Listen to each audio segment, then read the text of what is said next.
Hello viewers, welcome to my art channel K art and craft. আশা করি সকলে ভালো আছেন, আমিও ভালো আছি। বর্তমানে করোনা পরিস্থিতি খুবই খারাপ। আপনারা সবাই ঘরে থাকুন, সামাজিক দূরত্ব বজায় রাখুন, সুস্থ থাকুন। আজকে আমি আঁকবো একটা গ্রামের দৃশ্য, সাথে বংশীবাদক মানে বাঁশি বাজায় এমন একটা ফিগার সহ একটা দৃশ্য আঁকবো। চলুন তাহলে শুরু করি আজকের ড্রয়িং। প্রথমে পেন্সিল দিয়েই শুরু করব।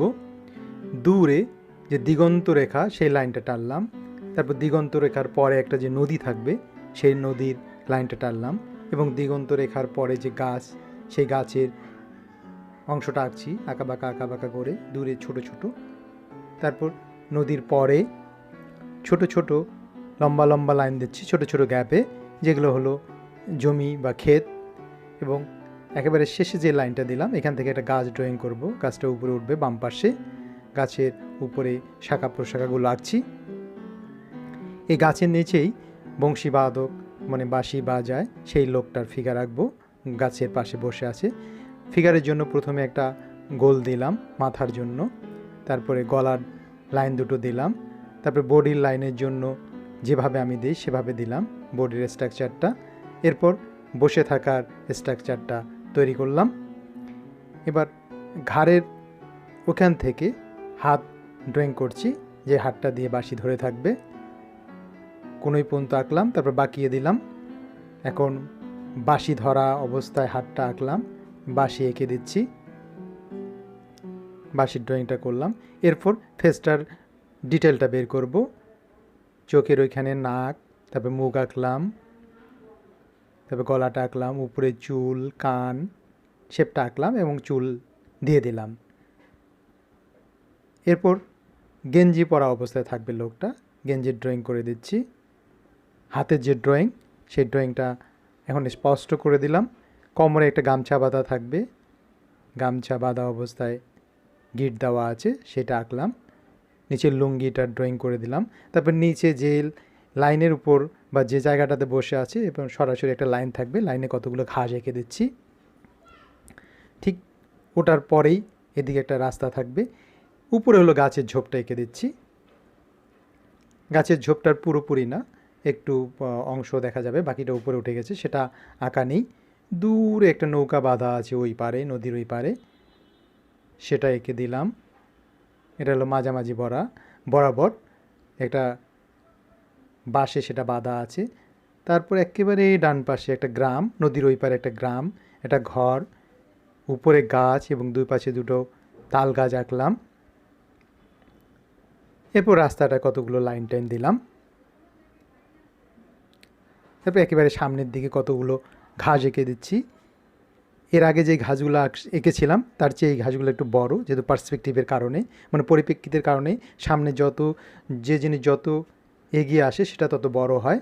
এরপর এই জিনিসটাই আমি কলমে ড্রয়িং করে দেখাচ্ছি, ড্রয়িংটা স্পষ্ট বোঝার জন্য। তোমাদের ড্রয়িং করার দরকার নেই কলম দিয়ে, সরাসরি পেন্সিল থেকেই ড্রয়িং করবে। আমি যে কালারগুলো ব্যবহার করব সেই কালারগুলোর নাম তোমরা স্ক্রিনে দেখতে পাচ্ছ। এই কালারগুলো আবার যখন ব্যবহার করব তখন আমি নাম বলবো। প্রথমে মেঘ আঁকছি, মেঘের ড্রয়িংয়ের জন্য ওভাল, অর্ধ ওভাল, আবার অর্ধ ওভাল, এভাবে আঁকলাম পুরোটা। এরপর স্কাই ব্লু দিয়ে এটা আঁকলাম। স্কাই ব্লু দিয়ে আমি বাম পাশে অল্প একটু অংশ দেখাচ্ছি, হুবহু বাকি অংশটা একইভাবে করব। স্কাই ব্লুর পরে সেটা আমি আঙুল দিয়ে ব্লেন্ড করে দিলাম। এরপর সাদা ভালো করে চাপ দিয়ে ব্লেন্ড করে দিচ্ছি এবং হুবহু বাকি অংশটা এমনভাবে আঁকলাম। এবং দিগন্ত রেখার যে গাছগুলো সেই গাছগুলোর উপর আমি গ্রাস প্রথমে হলো স্কাই ব্লু দিলাম, স্কাই ব্লুর পরে ওর উপরে হালকা করে গ্রিন দিচ্ছি, গ্রাস গ্রিন। এরপর স্কাই ব্লু এবং গ্রিনের উপরে হোয়াইটটা ভালো করে ব্লেন্ড করে দিচ্ছি, ঠিক হুবহু একইভাবে বাকি অংশটা হয়ে যাবে। তারপর দিগন্ত রেখার পরে যে একটু অংশ আছে সেটা ইয়েলো আমি লাগিয়ে দিচ্ছি, ভালো করে ইয়েলোটা লাগিয়ে দিলাম। এরপর ওই দূরের মাঠের ওই পারে যে একটা গ্রাম আছে সেই গ্রামের ঘরটাতে রং দিলাম, দুই পাশের গাছগুলোতে গ্রাস গ্রিন দিলাম। এরপর যে তাল গাছ আছে তিনটে, সেই তাল গাছের উপরের গাছ অংশে গ্রাস গ্রিন দিলাম। এরপর নদীতে স্কাই ব্লু দিচ্ছি। আমি বাম পাশে একটু দেখাচ্ছি, হালকা করে দিলাম, তারপর আঙুল দিয়ে ব্লেন্ড করে দিচ্ছি। এরপর আবার কিছু জায়গায় দিলাম, সেটাও ব্লেন্ড করে দিলাম। এভাবে পুরো অংশটা এঁকে ফেললাম। এরপর নদীর এপারে আমি ইয়েলো সুন্দরভাবে লাগিয়ে দিচ্ছি। মোটামুটি এদিকে হালকা করে লাগালাম, কিন্তু বাম পাশে আমি একটা সুন্দর করে দেখাচ্ছি, ঠিক বাম পাশের মতো ডান পাশটা পুরোপুরি হবে, মানে গাছের বাম পাশে ভালো করে লাগাচ্ছি। ইয়েলোটা সুন্দরভাবে লাগালাম এবং একেবারে সামনের দিকে ক্রোম ইয়েলোটা একটু ইয়েলোর উপরে ঘষে দিচ্ছি।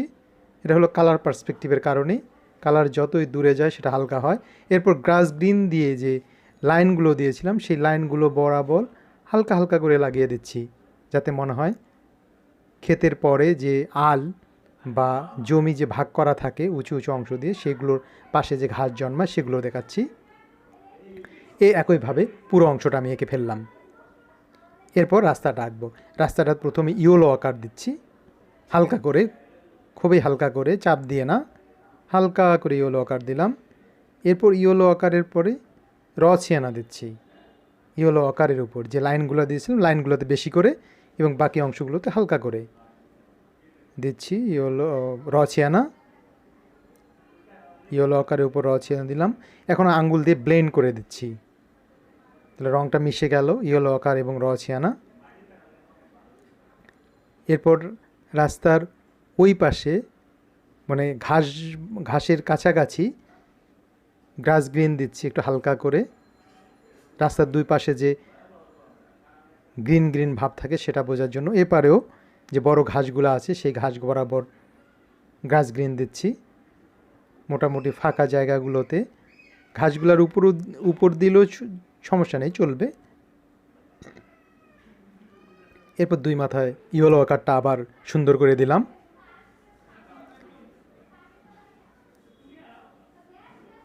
এরপর হলো গ্রিন, ঘাসগুলোতে গ্রিন দিয়ে আরও ডার্ক করে দিচ্ছি। রাস্তার ওই পারে প্রথমে ঘাসগুলো গ্রিন করলাম, তারপরে এই পারে যে বড় ঘাসগুলো আছে সেই ঘাসগুলোতে গ্রিনটা দিয়ে ডার্ক করে দিচ্ছি। আগে দিয়েছিলাম গ্রাস গ্রিন, এখন দিচ্ছি গ্রিন।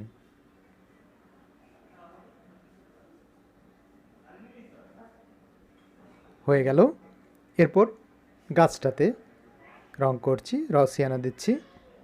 আমার ডান পাশে লাইট ধরবো আর বাম পাশে ডার্ক অংশ আঁকবো, তাই পুরোটাতে রসিয়ানা দিলাম। তারপর ভ্যানডাইক ব্রাউন বাঁ পাশে দিচ্ছি এবং বাঁ পাশ থেকে কিছুটা মাঝামাঝি পর্যন্ত ভ্যানডাইক ব্রাউনটা দিয়ে ডার্ক করে দিচ্ছি। তোমরা চাইলে আগে ভ্যানডাইক ব্রাউনটা ইউজ করতে পারো, তারপর রসিয়ানাটা ইউজ করতে পারো, কোনো সমস্যা নেই, দুভাবেই করা যায়। এরপর ফিগারটাতে স্কিন কালার মানে প্যাল অরেঞ্জ দিচ্ছি, মুখ, গলা, হাত যে অংশগুলো দেখা যাচ্ছে। এরপর রসিয়ানা দিয়ে যেমন মুখের বাম পাশে, হাতের নিচে দিয়ে একটা টোন দিলাম, মানে গোল তৈরি হলো। এরপর চুলে স্কাই ব্লু দিলাম, স্কাই ব্লু দেওয়ার পর ব্ল্যাক দিচ্ছি। শুধু ব্ল্যাক দিলে ক্যাটক্যাটে লাগে, তাই ব্লু ইউজ করার পরে যদি ব্ল্যাক ইউজ করি তাহলে সেটা খুব ভালো লাগে, কালোটা অনেক সুন্দর মজাদার হয়। এরপর স্কাই ব্লু দিচ্ছি গেঞ্জিটাতে, ফিগারে গেঞ্জিটাতে স্কাই ব্লু দিলাম। এরপর হোয়াইট দিয়ে ভালো করে ব্লেন্ড করে দিলাম, সব অংশ না, ডান দিকে যাতে একটু লাইট লাইট বোঝা যায়। এরপর গামছা যে কোমরে বাঁধা আছে সেটাতে ভার্মিলন দিলাম।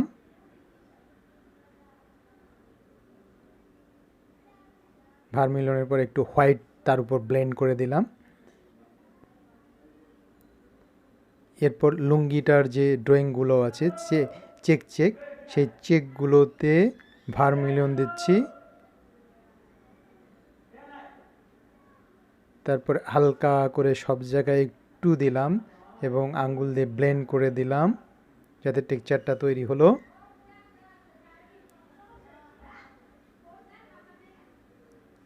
এরপর বাঁশিটাতে ব্রাউন দিলাম, ইয়েলো কালার পেন্সিল দিলাম। এরপর গাছের যে উপরে ঝোপটা সেটাতে প্রথমে ইয়েলো দিচ্ছি, যেখানে যেখানে লাইট অংশ হবে সেখানে ইয়েলো দিচ্ছি। ইয়েলোর পরে তারপরে গ্রাস গ্রিন দিচ্ছি, সরি গ্রাস গ্রিন না, এটা ইয়েলো গ্রিন দিচ্ছি। গ্রাস গ্রিনটা আরেকটু ডার্ক ইয়েলো গ্রিনের চেয়ে। এবার দিচ্ছি গ্রাস গ্রিন, কালার টোনগুলো ধীরে ধীরে ডার্কে যাচ্ছি। এটা মোটামুটি ফিল আপ করে দিলাম, একটু জায়গা ছাড়া। একেবারে যে ডার্ক অংশ হবে সেই ডার্ক অংশে এখন গ্রিন দিচ্ছি। তাহলে দিলাম ইয়েলো, ইয়েলো গ্রিন, গ্রাস গ্রিন এবং গ্রিন। মোটামুটি এটা শেপ তৈরি হয়ে গেল, গাছের ঝোপগুলো বোঝা যাচ্ছে। এবং আরও স্পষ্ট করার জন্য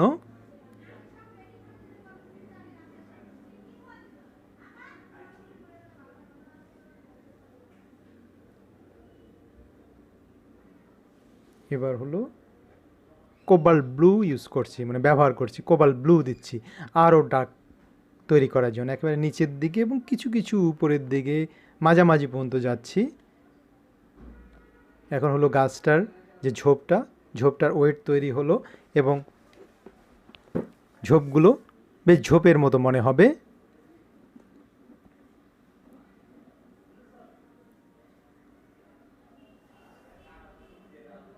এই গাছটা সব শেষ হলো। এখন হলো ব্রাউন কালার পেন্সিল দিয়ে নদীর ওই পারে যে পাড়টা আছে পাড়টাতে একটা লাইন দিচ্ছি।